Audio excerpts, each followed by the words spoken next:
What if one ordinary decision, a simple trip to buy a gift, turned into your worst nightmare? Imagine being wrongfully accused, humiliated, and thrown behind bars for a crime you didn't commit, simply because of the color of your skin. Tonight, we bring you Elijah Carter's story, a chilling tale of prejudice, power, and the relentless fight for justice. Stay with us until the very end. You won't believe how this unfolds.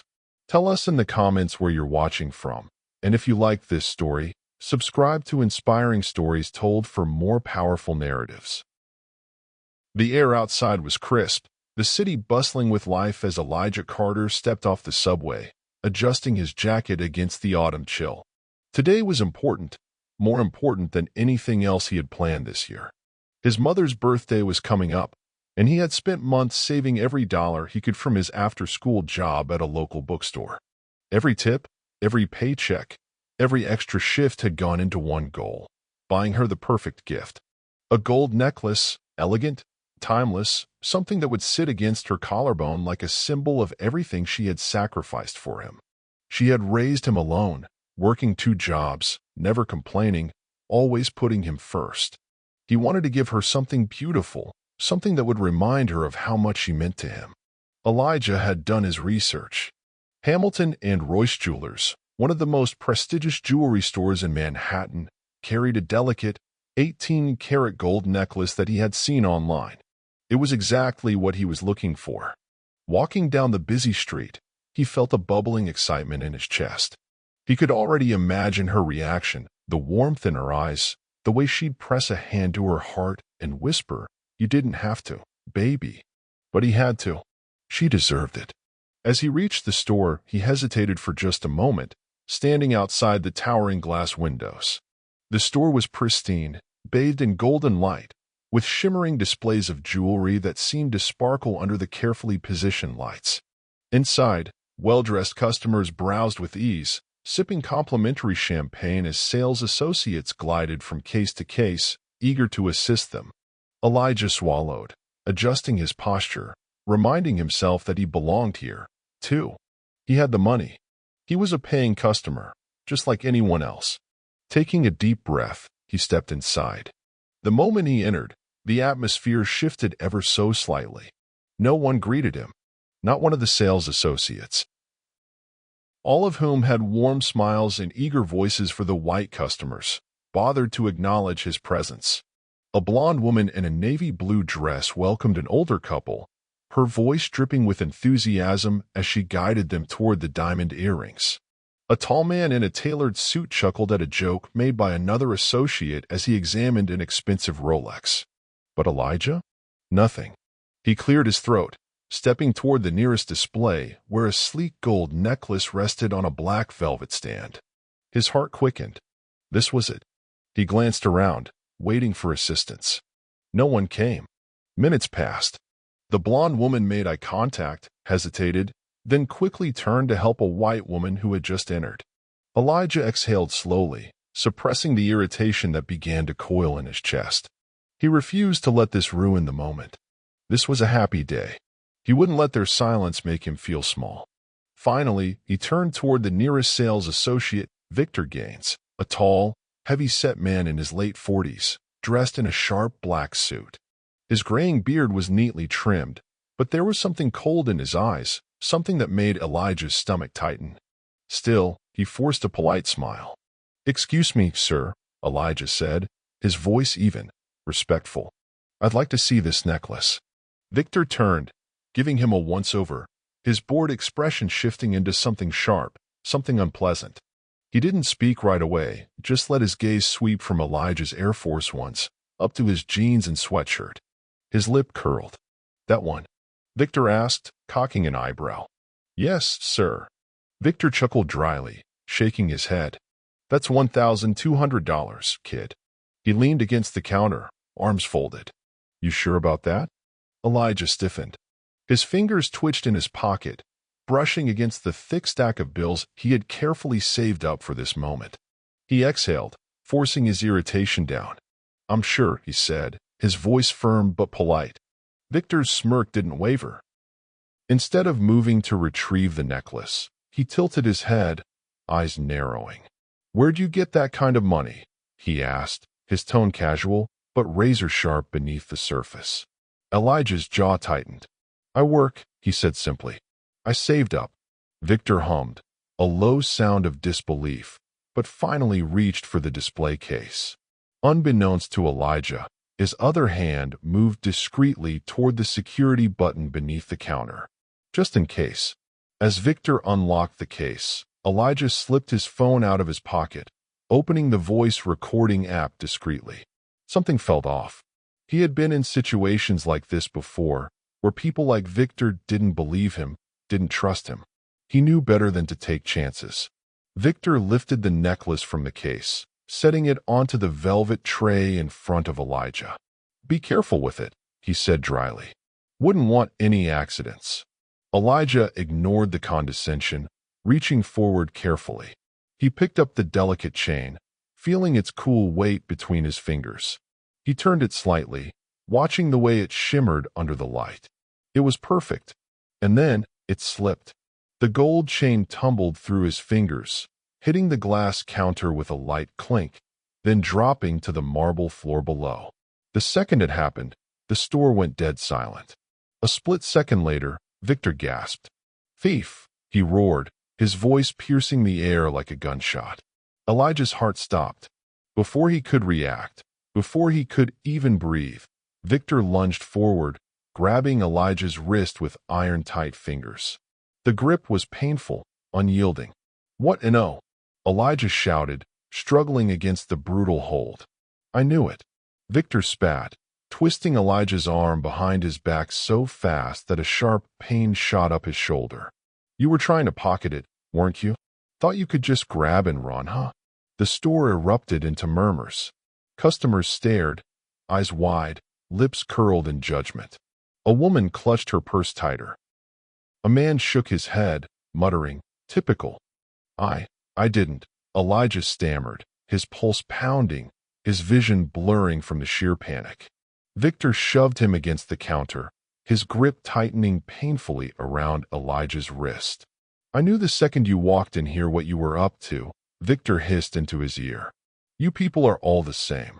Elijah's blood ran cold. The words hit harder than the physical pain. Somewhere in the distance, the faint, unmistakable sound of sirens began to wail. The cold metal of Victor Gaines' grip tightened around Elijah's wrist, his thick fingers pressing painfully against bone. Elijah twisted, struggling to break free, but Victor only yanked harder, his nails digging into his skin like a vice. "I didn't steal anything." Elijah gasped, his breath coming out in sharp, panicked bursts. Every muscle in his body tensed, his heartbeat pounding like a war drum in his ears. But Victor wasn't listening. Instead, he turned toward the entrance of the store and bellowed, "Hurry! He's trying to escape." The front doors burst open as two NYPD officers stormed in, the air crackling with authority and danger. Leading them was Sergeant Grant Wallace, a towering, broad-shouldered man with gray-streaked hair and a permanent scowl etched into his face. His badge glinted under the store's bright lights, but there was no patience, no willingness to investigate, only raw, unfiltered aggression. Behind him trailed Officer Daniel Reed, younger, quieter, his sharp eyes scanning the room with a flicker of hesitation. Elijah opened his mouth, desperate to explain, crash. His body slammed into the glass counter as Wallace shoved him forward, his hands gripping Elijah's shoulders with bone-crushing force. "Hands behind your back," Wallace barked, twisting Elijah's arms so violently that pain exploded up his shoulders. "Wait, please," Elijah choked, his voice cracking, but before he could get another word out, Wallace yanked him upright and slammed him back down again. "I don't want to hear a damn word from you." Wallace snarled into his ear, his hot breath sending a wave of nausea rolling through Elijah's gut. Victor stepped forward, his voice oozing righteous fury as he dramatically spun a tale dripping with lies. "I saw him pocket a necklace, $5,000 worth of merchandise," Victor exclaimed, his hands gesturing wildly as he painted a picture of Elijah as a calculating thief. The moment I caught him, he tried to bolt. If I hadn't stopped him, he'd be halfway down the street by now. Wallace's grip on Elijah tightened. Typical, the sergeant muttered under his breath, shaking his head in disgust. Elijah's stomach lurched.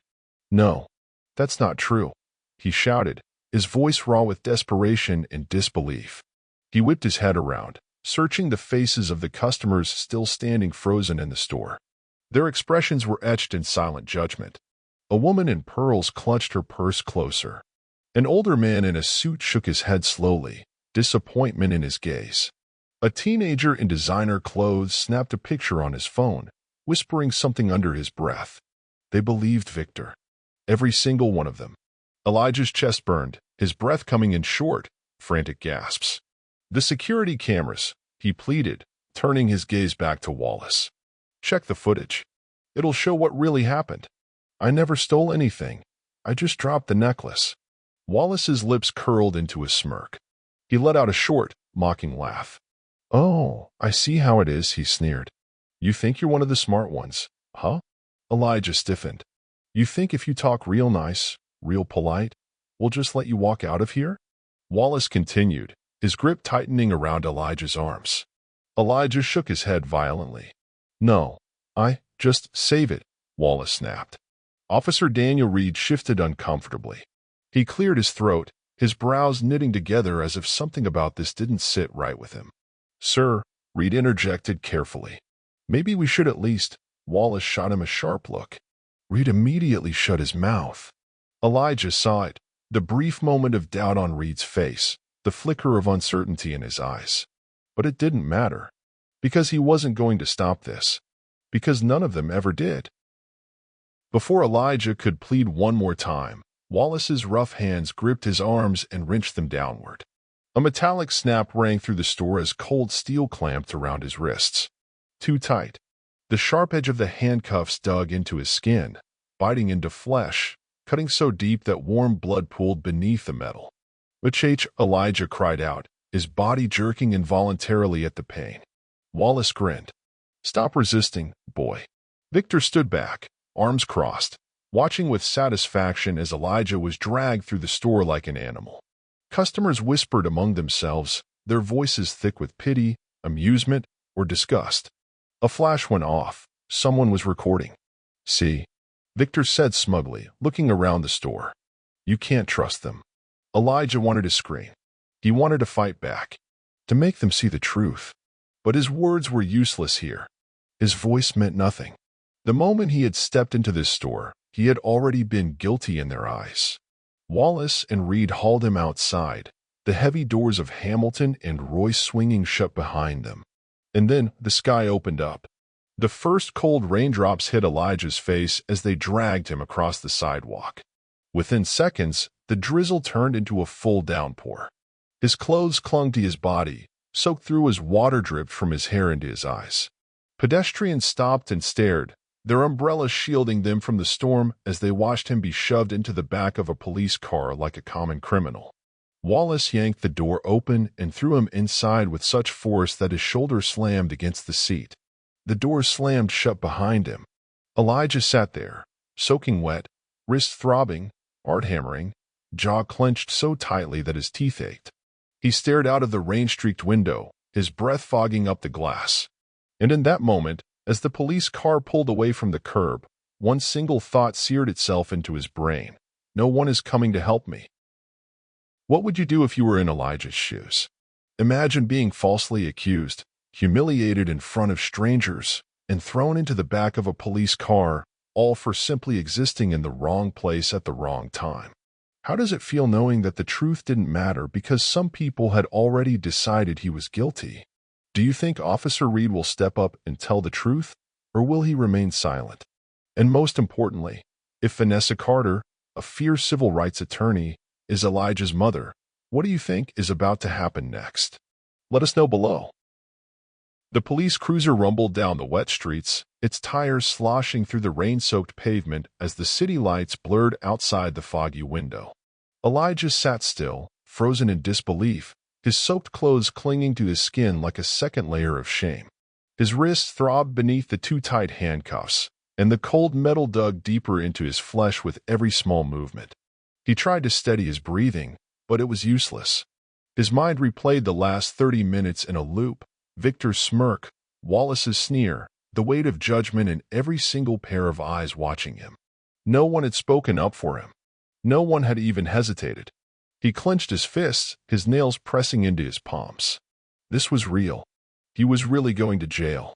The cruiser pulled into the precinct's back entrance, the fluorescent lights above casting a sickly yellow glow over the concrete walls. The doors slammed open, and Wallace yanked Elijah out with zero regard for his balance. "Move it," the sergeant barked, shoving him forward. Elijah stumbled but caught himself, lifting his chin, refusing to let them see him break. Wallace smirked. "You'll learn soon enough, kid. It's easier if you just accept your place." Elijah's stomach twisted, but he stayed silent. He wouldn't give Wallace the satisfaction of a response. The precinct smelled of sweat, cheap coffee, and something rotten buried beneath layers of neglect. The sound of ringing phones, low murmurs, and distant shouts filled the air, a constant hum of chaos and control. Wallace led him through the corridors, past rows of desks, until they reached a dimly lit hallway lined with holding cells. Elijah's pulse pounded. The metal bars loomed ahead like the gates of a nightmare, and behind them, hardened men sat on the grimy benches, their eyes dark and unreadable. Some of them glanced up lazily, barely interested. Others smirked. One man, a burly guy covered in gang tattoos, grinned at Elijah like a wolf spotting fresh prey. Wallace chuckled. "Welcome home," he said mockingly, unlocking the cell and shoving Elijah inside. The bars clanged shut with an unforgiving finality. Elijah stumbled forward, his heart hammering as he heard the unmistakable sound of the lock clicking into place. Wallace turned to face him, his expression a twisted blend of amusement and cruelty. "You'll fit right in," he said. "Don't get too comfortable, though. We might have to transfer you to a real prison if your charges stick." Elijah's blood ran cold. His charges. Would they even check the security footage? Would they even bother to find out the truth? Or had they already decided his fate? Wallace turned to leave, but before he stepped away, he reached into Elijah's jacket pocket and yanked out his phone. Elijah's heart dropped. "Hey, wait," Elijah protested, realizing what was about to happen. Wallace grinned, unlocking the phone with a quick swipe. Let's see what we've got here." He tapped the screen. Elijah lunged forward, gripping the bars, pure panic surging through his veins. That phone had his recording, the only proof that he was telling the truth. Wallace tilted his head, watching Elijah's reaction with pure amusement. Then, with a flick of his thumb, he pressed down on the screen. A confirmation sound dinged softly in the silence. Elijah's stomach twisted. Wallace had just deleted everything. "Oops," Wallace said, his smirk widening. Elijah's hands gripped the cold steel bars so hard his knuckles turned white. "That was my proof," he whispered, his voice hoarse with disbelief. Wallace shrugged. "Was it?" And then, just like that, he walked away. Elijah stood there, his chest heaving, as the last piece of his defense was wiped away with a simple press of a button. Hours passed. Or maybe it was just minutes that felt like hours. The holding cell was a nightmare of its own. The smell of unwashed bodies, the low, taunting laughter of inmates who had long accepted their place here. Elijah sat in the corner, arms wrapped around his knees, trying to block out the world around him. But he couldn't stop hearing Wallace's voice. "You'll fit right in." His throat tightened. Would they actually let him go? Would they even listen? He had nothing now. No proof. No witnesses. Just his word against theirs. And who would believe him? Tears burned the back of his eyes, but he refused to let them fall. He would not cry. Not here. First time, huh? Elijah snapped his head up. Across from him, a thin man with tired eyes leaned against the bars. Elijah didn't answer. The man sighed. "You look like you don't belong here." Elijah clenched his jaw. "I don't." The man chuckled humorlessly, shaking his head. "Yeah, that's what they all say." Elijah dropped his head into his hands. God, was this really happening? More time passed. The fluorescent lights overhead buzzed faintly, flickering every so often. Elijah had lost track of time. And then a shadow appeared outside his cell. Elijah looked up sharply. Officer Daniel Reed stood there, his hands in his pockets, his jaw tight with hesitation. Elijah's pulse spiked. Reed glanced over his shoulder, checking if anyone was watching. Then he pulled out a single key. He unlocked the door and stepped inside. Elijah sat up, his breath catching. "You get one call," Reed muttered, his voice low, cautious. "Make it count." Elijah's throat tightened. He didn't hesitate. He dialed the only number that mattered. The phone rang once, twice. Then Elijah, his mother's voice. Elijah's chest constricted so hard he nearly choked on his own words. "Mom," he whispered, his voice breaking for the first time. There was a beat of silence. Then her voice dropped to an icy, deadly calm. "Who did this to you?" Elijah squeezed his eyes shut, swallowing the lump in his throat. Mom. They think I stole something. I swear, I didn't. They wouldn't listen.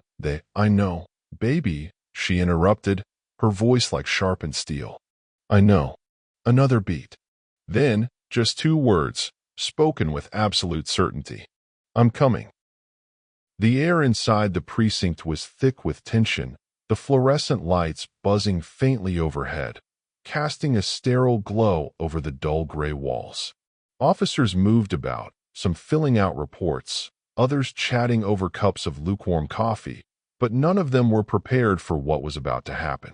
Because at exactly 10:37 p.m., the front doors slammed open with such force that they rattled on their hinges. Vanessa Carter had arrived. She walked in like a storm, tall, poised, and radiating authority so fierce it made the air crackle.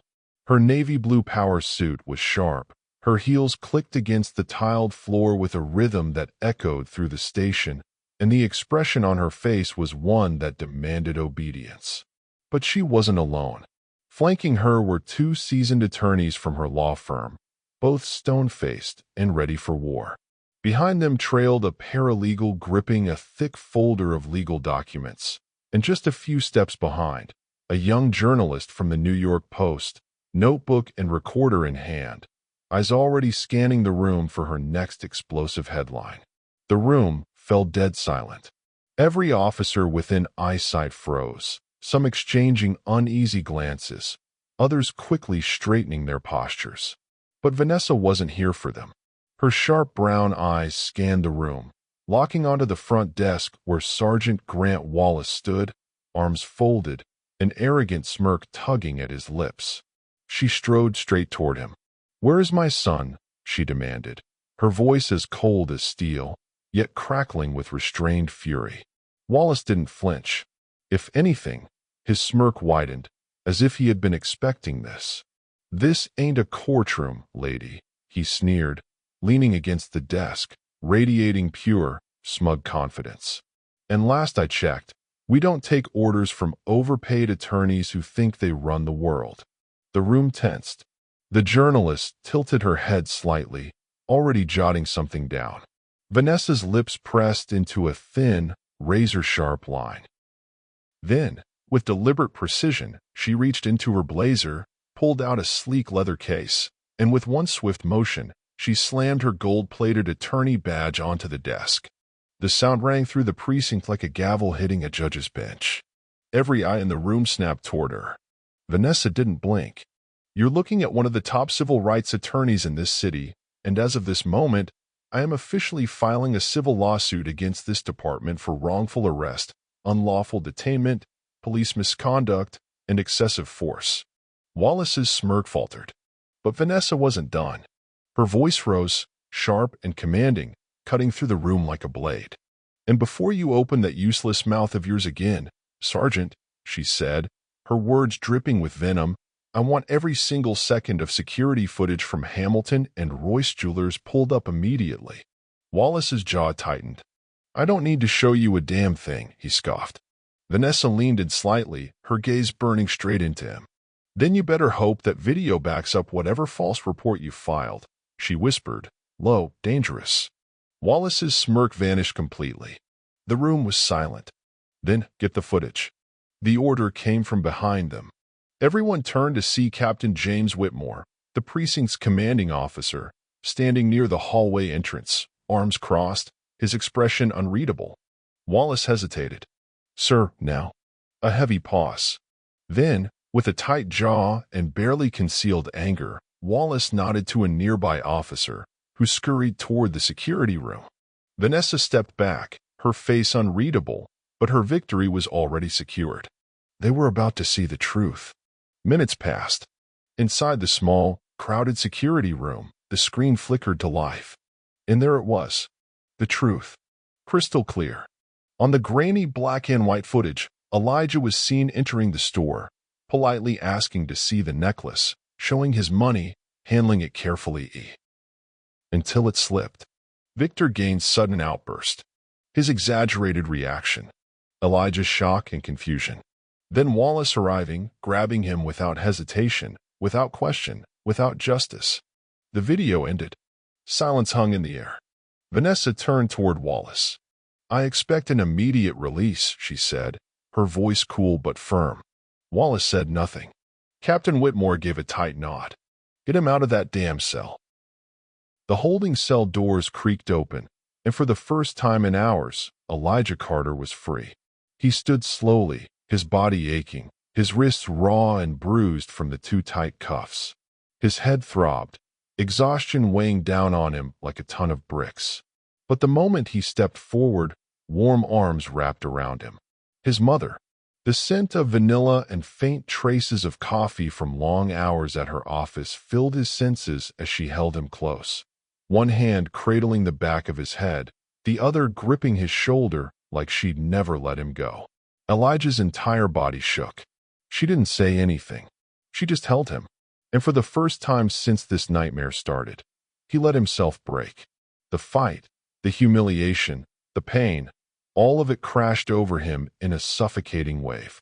His fingers dug into her blazer, and he choked on a sob, one he had been desperately trying to swallow since the moment Wallace shoved him into that counter.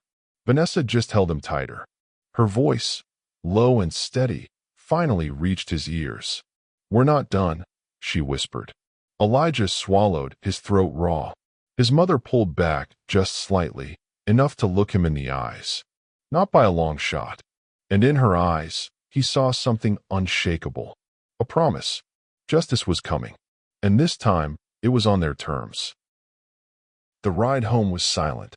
Elijah sat in the passenger seat, his eyes staring blankly out of the window, the city lights blurring past him. His body ached, his wrist raw and swollen from the cuffs. He could still feel the cold weight of them, as if they had been branded onto his skin. Vanessa drove with quiet fury, her fingers gripping the wheel so tightly that her knuckles turned white. She hadn't spoken much since they left the precinct, but the air in the car was thick, charged with something dangerous, something unbreakable. Elijah knew that look. She was preparing for war. The very next morning, Vanessa Carter walked into her firm, her heels clicking with purpose, and within 2 hours, a lawsuit was officially filed against both the NYPD in Hamilton and Royce Jewelers. Wrongful arrest, unlawful detainment, police misconduct, excessive force, defamation of character. The list of charges was long, and each one was backed by damning evidence. Within hours, the media caught wind of it. By the end of the day, it was everywhere. Lee Sitchin, a rising star in investigative journalism, was the first to break the story. Her exclusive report on Channel 5 News played on every TV screen in the city. Breaking news: NYPD under fire for racial profiling and excessive force. The footage was undeniable. Bodycam video leaked from an anonymous source, a shaky recording that captured Wallace shoving Elijah against the counter, twisting his arms, and slamming him into the glass without hesitation. Then came the mugshot. Elijah's face, bruised and exhausted, flashed across every news segment. A high school senior, an honor student, treated like a criminal.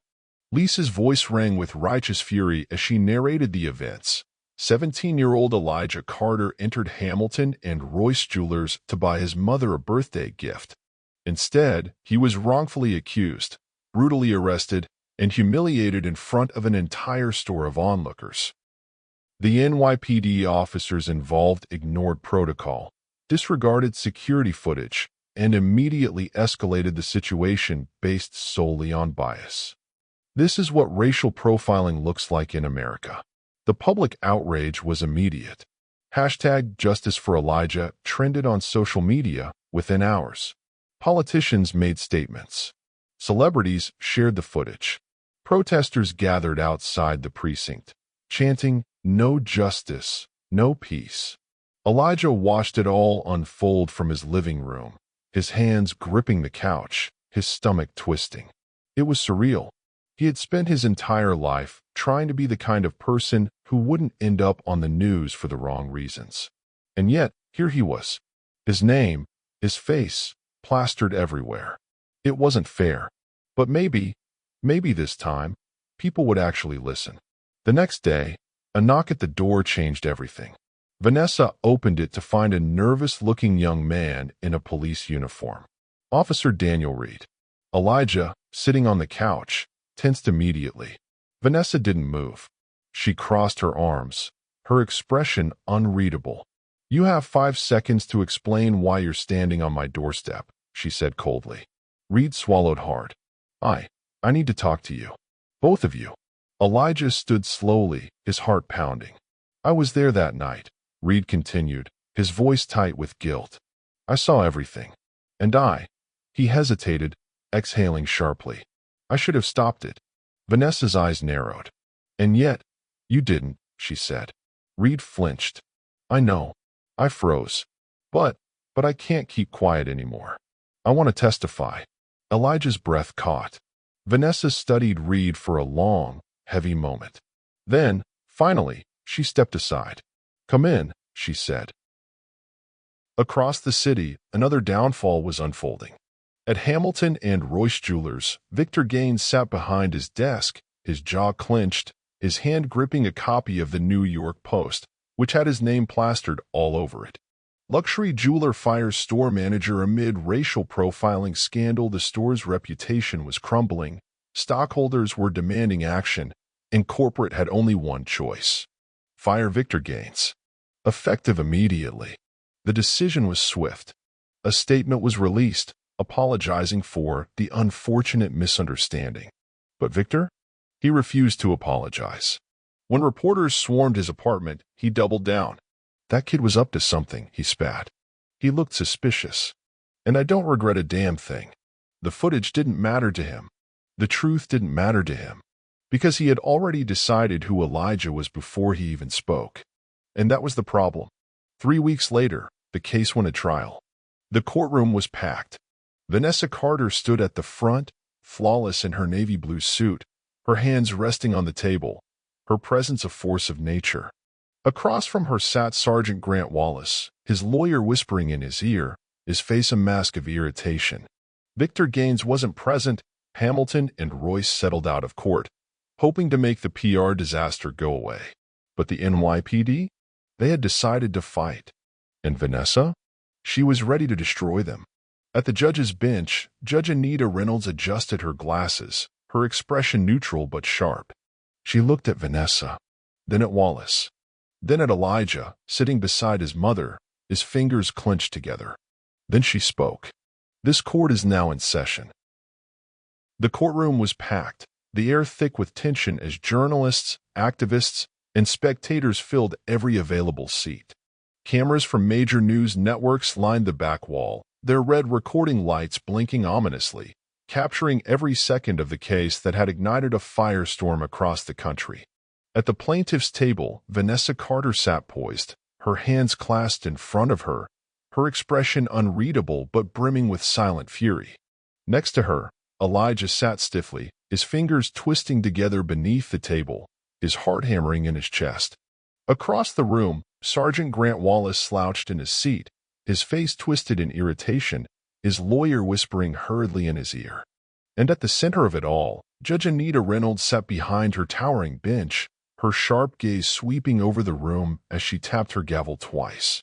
"This court will now hear the case of Elijah Carter v. NYPD regarding unlawful detainment, excessive force, and racial profiling," she announced, her voice steady, commanding, absolute. Then she turned to Vanessa. "Miss Carter, you may call your first witness." Vanessa stood, smooth as glass, her presence alone commanding the room's attention.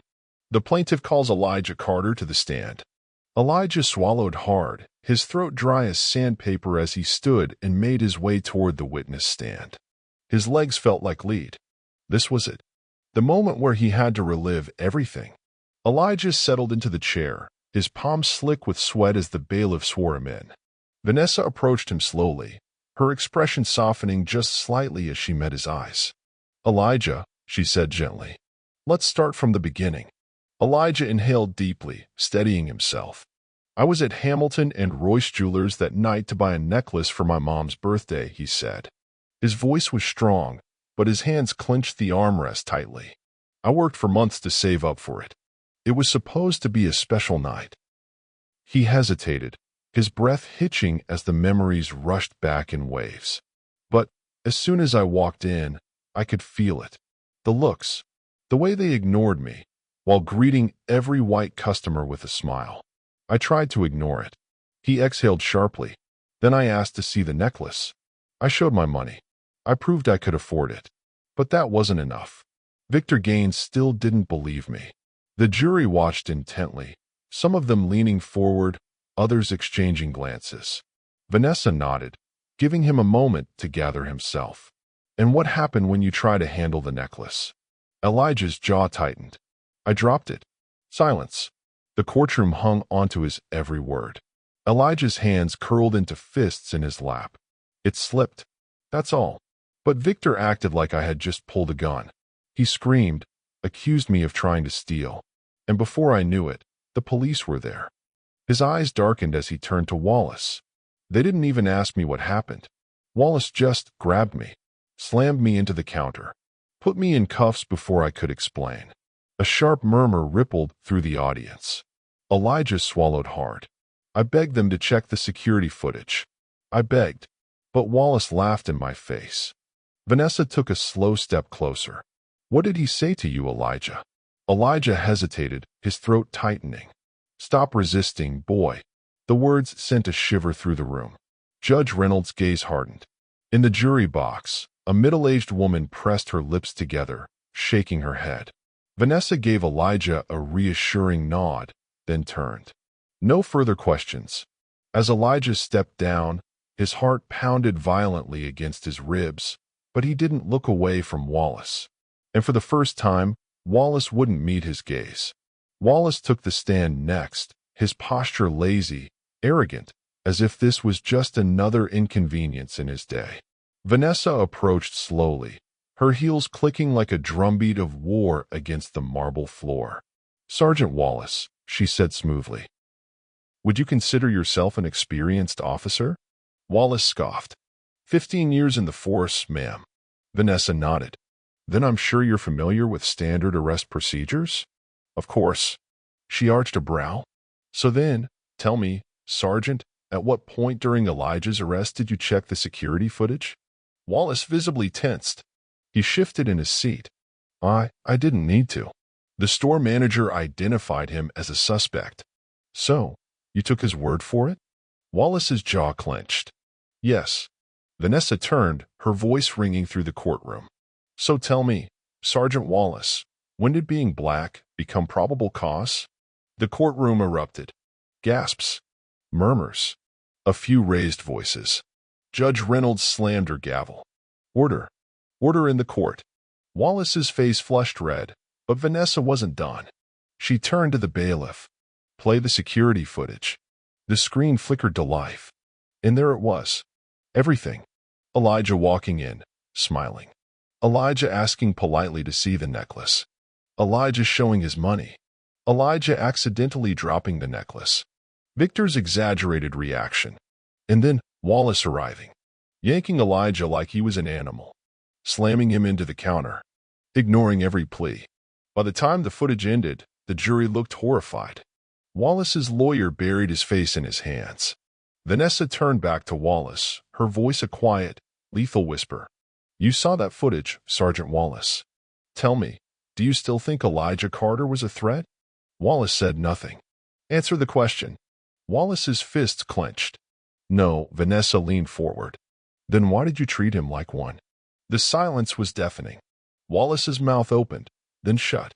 He had no answer. Because there wasn't one. The jury deliberated for less than an hour. When they returned, their expressions were grim. The foreman stood. We, the jury, find Sergeant Grant Wallace guilty of misconduct and excessive force. A wave of relief crashed over Elijah, but it didn't feel like victory. Not really. Because no matter what, he still had to live with what happened. The NYPD issued a public apology. Elijah received financial compensation, but the scars of that night remained. As he and Vanessa walked out of the courthouse, a crowd of supporters erupted into cheers. But Elijah just exhaled, shaking his head. It's not over, is it? He murmured. Vanessa squeezed his hand. No, she admitted. But we won this battle. And for now, that was enough. Elijah's story is not just his own. It belongs to countless others who have been judged before they even had a chance to speak. It is the story of every young black man who has ever been followed in a store, every person of color who has been seen as a suspect instead of a customer, and every soul who has been humiliated simply for existing in the wrong place, at the wrong time, in the wrong skin. What happened to Elijah should never have happened. And yet, we know that it does. Every single day. This story reminds us of the power of the truth, and how, even in a world that is often unfair, justice is possible when we refuse to stay silent. Elijah fought back. His mother fought back. And because of their courage, Sergeant Wallace was exposed, the NYPD was held accountable, and a corrupt system was forced to reckon with its own failures. But here's the question we leave you with. How many Elijahs never get justice? How many stories like this go unseen, unheard, swept under the rug because there was no security footage, no fearless mother, no journalist willing to expose the truth? Think about that. Let this story be a wake-up call. Prejudice is real. Injustice is real. But so is the power of standing up, speaking out, and demanding change. Whether you have experienced this injustice yourself, or you are simply someone who believes in doing what's right, you have a role to play. We must refuse to be silent. We must refuse to look away. If this story resonated with you, if it made you feel anger, heartbreak, or the deep urge to fight for something better, then take action. Like this video. Share it. Comment below. Let the world know that we see what's happening, and we will not let these stories be ignored. And most importantly, subscribe. Because Elijah's story may have ended here, but the fight for justice is far from over. We will continue to tell these stories, stories of courage, resistance, and the fight for a better world. And if you believe in what we are doing, if you believe that these stories matter, then join us. Let's make sure that no one else has to fight alone. Let's make sure that every Elijah out there knows that we are watching, we are listening, and we are standing beside them. Justice is not a moment. It is a movement, and it starts with us. So, hit that like button, subscribe to the channel, and turn on notifications so you don't miss the next story that demands to be told. Because together, we can make a difference. What do you think? Should Wallace have faced jail time? Should Elijah have taken the fight even further? Tell us in the comments below. And remember, justice only happens when we refuse to stay silent.